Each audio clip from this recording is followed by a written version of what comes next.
যন্ত্রণায় কান্না শুরু করলেন।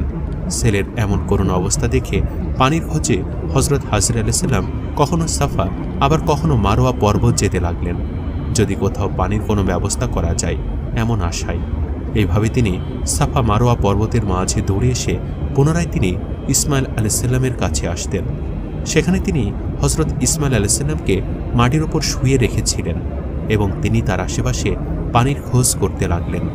পানির খোঁজে হজরত হাজির আলাইসাল্লাম সাফা এবং মারোয়া পর্বতের মাঝে 7 বার দৌড়ালেন আর সঙ্গে সঙ্গে মহান আল্লাহ তাআলার কাছে দোয়া করতে লাগলেন, হে মহান আল্লাহ তাআলা, আমি আপনার ওপর ভরসা করি, নিশ্চয়ই আপনি আমাদেরকে এই মুসিবতে একা ছাড়বেন না। মহান আল্লাহ তাআলা হজরত হাজিরা আলাইসাল্লামের দোয়া কবুল করে নেন এবং যেখানে শিশু ইসমাইল তৃষ্ণায় হাত পা ছুটছিলেন সেখানে হজরত জিবরাইল আলাইসাল্লাম এসে উপস্থিত হলেন এবং একটি পানির ঝর্ণা সৃষ্টি করলেন। হজরত হাজির আলাইসাল্লাম সেই পানির ঝর্ণা দেখে অত্যন্ত খুশি হলেন। তিনি নিজে সেই পানি খেলেন এবং তার পুত্রকেও খাওয়ালেন। এরপর হজরত হাজির আলাইসাল্লাম সেই ঝর্ণার চারপাশে মাটি এবং পাথর দিয়ে বাঁধ দিলেন যাতে সেটি গড়িয়ে না যায়। তখন হজরত জিবরাইল আলাইসাল্লাম হজরত হাজিরা আলাইসাল্লামকে বললেন, আপনি ভয় পাবেন না, খুব তাড়াতাড়ি আপনার স্বামী ইব্রাহিম এবং আপনার পুত্র ইসমাইলকে দিয়ে মহান আল্লাহ তাআলা পুনরায় কাবাঘর নির্মাণ করবেন এবং এটি সমগ্র দুনিয়ার মানুষের ইবাদতের কেন্দ্র হবে। এরপর মহান আল্লাহ তাআলা সেখানকার আশেপাশে খেজুর গাছের সৃষ্টি করলেন।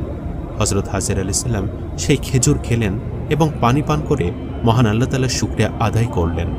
পানি এবং খেজুরের কারণে সেখানে পশু পাখিরাও আসা যাওয়া শুরু করে। এর কিছুদিন পরের ঘটনা, একদা এক বিরাট বাণিজ্যিক কাফেলা মরুপথ হারিয়ে এদিক সেদিকে পথ অনুসন্ধান করছিল, ফলে তাদের সঙ্গে যে পানি ছিল তা নিঃশেষ হয়ে গিয়েছিল। এই কারণে তারা ভীষণ উদ্বিগ্ন হয়ে পড়ে। কাফেলাটি ঘোরাফেরা করতে করতে একসময় বিবি হাজেরার কাছে এসে পানি পানের অনুমতি চাইল। বিবি হাজেরা তাদেরকে পানি পান করার অনুমতি দিলেন। অতঃপর তারা বলল, হে মাননীয়া, আপনি অনুমতি দিলে আমাদের মশকগুলো পানিতে ভরে নিয়ে যেতাম এবং আপনাকে এর মূল্য প্রদান করতাম। তখন হাজেরা আলাইসাল্লাম বললেন, তোমরা তোমাদের প্রয়োজন মতো বা ইচ্ছামতো পানি তুলে নিয়ে যাও, এটা মহান আল্লাহ তাআলার রহমতের পানি, এতে সকলেরই অধিকার রয়েছে, এই পানির বিনিময়ে আমাকে কিছুই দিতে হবে না। কাফেলা লোকেরা হাজেরা আলাইসাল্লামের কথায় খুব খুশি হয়ে গেল এবং তারা কূপ থেকে পানি তুলে তাদের মশকগুলো পরিপূর্ণ করে নিল। জমজম কূপ থেকে যে পানি নির্গত হচ্ছিল তা কূপের চারিদিকে বাঁধ দেওয়া সত্ত্বেও কিছু পানি চতুর্দিকে ছড়িয়ে পড়ল, ফলে ওই স্থানগুলো স্বাভাবিকভাবে উর্বর হয়ে গেল এবং যথেষ্ট পরিমাণে বৃক্ষলতা উৎপন্ন হতে লাগল। কিছুদিনের মধ্যেই এই স্থানটি মরুদ্যানে পরিণত হলো। তারা সেখানে বসতি স্থাপনের জন্য প্রলুব্ধ হয়ে গেল। তাই তাদের মধ্যে অনেকেই হাজির আলাইসাল্লামের কাছে হাজির হয়ে বলল, হে মাননীয়া, আপনি সম্মত থাকলে আমরা এখানে বসতি স্থাপন করে বসবাস করব।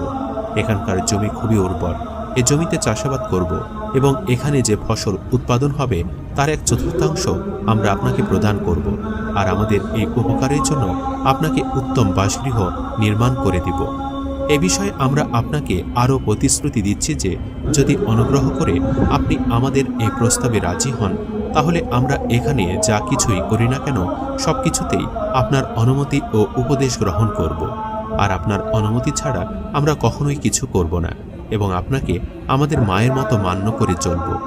বিবি হাজেরা তাদের এই প্রস্তাবে আনন্দের সঙ্গে রাজি হলেন এবং এই ধরনের কাজকর্ম শুরু করার অনুমতি প্রদান করলেন। বিবি হাজেরার এই অনুমতি লাভ করে তারা সেখানে ঘরবাড়ি নির্মাণ করে বসবাস শুরু করল এবং সেখানকার জমিতে চাষাবাদ শুরু করতে লাগল। চাষাবাদের ফলে উৎপন্ন শস্য এবং ফসলের 1/4 তারা হাজেরা আলাইসাল্লামকে প্রদান করত। সর্বোপরি তারা বিবি হাজেরার জন্য পাহাড় থেকে পাথর এনে সুন্দর একটি বাড়ি নির্মাণ করে দিল, আর বিবি হাজেরাকে তারা অত্যন্ত সম্মান ও মর্যাদা প্রদান করতে লাগল। সেখানকার জমি খুবই উর্বর ছিল বিধায় অল্প দিনের মধ্যেই সেখানে প্রচুর ফলমূল এবং শস্য উৎপন্ন হতে লাগল।